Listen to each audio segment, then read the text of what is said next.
நெறைய பெண்கள் வந்து ஒரு கேரியர் கேப் ஏற்படுது. ஓகே ஒரு 5 இயர்ஸ் கழிச்சு மறுபடியும் வந்து அவங்களோட கேரியர வந்து ரிட்ரைவ் பண்ணணும் அப்படின்னு நெனைக்கிறாங்க.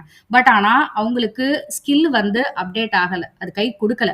ஸோ இப்போ 2 வருஷத்துக்கு முன்னாடி பார்த்தீங்கன்னா, Instagram ஆப்பு, LinkedIn அப்படின்னு சொல்லிட்டு நெறைய பிரபலமாகுது. இது மூலியமா நம்ம வந்து நெறைய கேரியர் குரோத் பண்ணிட்டு இருக்கோம். பட் ஆனா இப்ப புதுசா அடுத்து 1 இயர்க்கு முன்னாடி பார்த்தீங்கன்னா, ஏஐ அப்படின்னு ஒண்ணு உருவாகுது. ஸோ இது மாரி அடிக்கடி அப்டேட் ஆறப்ப, அந்த 5 இயர்ஸ்க்கு முன்னாடி ஒர்க் பண்ணவங்களுக்கும், இப்போ புதுசா வந்து திடீர்னு கத்துக்கிட்டு இருக்கப்ப, அந்த அவுட்டேட்டடா இருக்கிறப்ப, நீங்க அப்ஸ்கில் பண்றதுக்கு என்ன மாரி முயற்சிகள் ஓவர் குவாலிஃபைட் ஹவுஸ் வைஸ்ல நீங்க ஸ்டார்ட் பண்ணியிருக்கீங்க?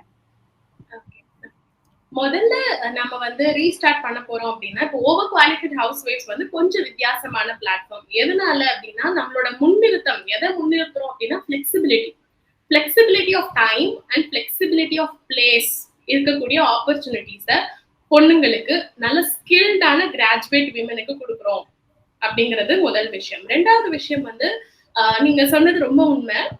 நம்ம உலகம் வந்து ரொம்ப ரொம்ப வேகமா மாறிட்டு இருக்கு. 10 வருஷத்துக்கு ஒரு தடவை மாறிட்டு இருந்த உலகம் இப்போ வந்து 2 வருஷத்துலயே வந்து கம்ப்ளீட்டா டெக்னாலஜிஸ் வந்து சேஞ்ச் ஆயிட்டு இருக்கு. சோ அப்போ ஃபர்ஸ்ட் டைம் நம்ம பார்க்கும்போது ஒரு மிரட்சியா தான் இருக்கும். என்னடா இது இப்படி மாறிடுச்சு அப்படின்னு. அப்படி யோசிச்சுட்டு பயந்துட்டு இல்லாம என்ன பண்ணலாம் அப்படின்னா, சரி இப்போ நான் ரீஸ்டார்ட் பண்ணணும்னு முடிவெடுத்துட்டேன். லெட்ஸ் அஸ்யூம் நான் வந்து ரீஸ்டார்ட் பண்ணணும்னு நினைக்கிறேன். முடிவெடுத்துட்டேன். என்கிட்ட எவ்வளவு டைம் இருக்கு? என்னால எவ்வளவு டைம் வந்து போட முடியும்? என்னால எவ்வளவு பணம் எனக்கு வந்து தேவைப்படுது?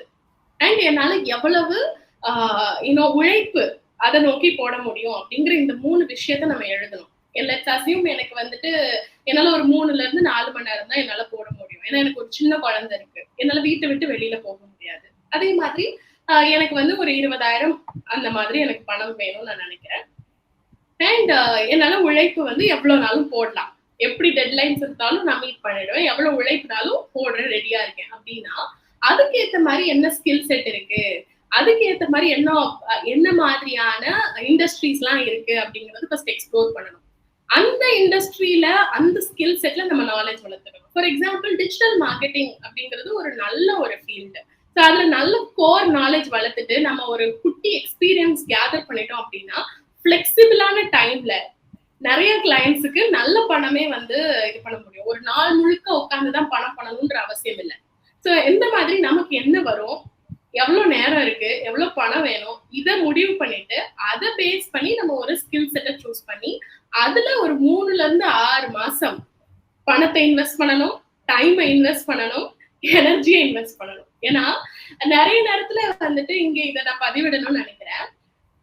நம்ம ரீஸ்டார்ட் பண்ணணும்னு நினைச்ச உடனே நம்ம முன்னாடி படிச்ச அந்த எஜுகேஷன் குவாலிஃபிகேஷனை வச்சுதான் நம்ம வந்து ஏதோ ஒரு இண்டஸ்ட்ரியில போக போறோம், நம்ம வந்து எதுவுமே பண்ண வேணாம், நம்ம வந்து ரெஸ்யூமேவை வந்து ஒரு வெப்சைட்ல அப்லோட் பண்ண உடனே நமக்கு வாய்ப்பு கொடுத்துருவாங்க அப்படிங்கிற மாதிரி மைண்ட் செட் கூட சில பொண்ணுங்க கிட்ட இருக்கு. கண்டிப்பா அது நடக்கவே நடக்காது. நாம தான் இந்த காம்படிட்டிவ் உலகத்துல நம்ம யாருன்னு நமக்கான இடத்த வந்து பிடிக்கணும். சோ அதுக்கு நம்ம மேல நம்ம வந்து டைம் இன்வெஸ்ட் பண்ணணும், முக்கியமா மணியை இன்வெஸ்ட் பண்ணணும். சரியான கோர்சஸ் வந்து கத்துக்க மணி இன்வெஸ்ட் பண்ணணும், சரியான பீப்புளை ரீச் அவுட் பண்ணணும். கரெக்டுங்களா? சோ இந்த மாதிரி we have to invest on ourselves so that நம்ம வந்து பின்னாடி வந்து அதுக்கு வந்து இந்த விளைச்சலை வந்து திருப்பி வந்து முதலீடு பண்ண முடியும். So it all depends upon நம்ம மைண்ட் செட் என்ன இருக்குன்னு.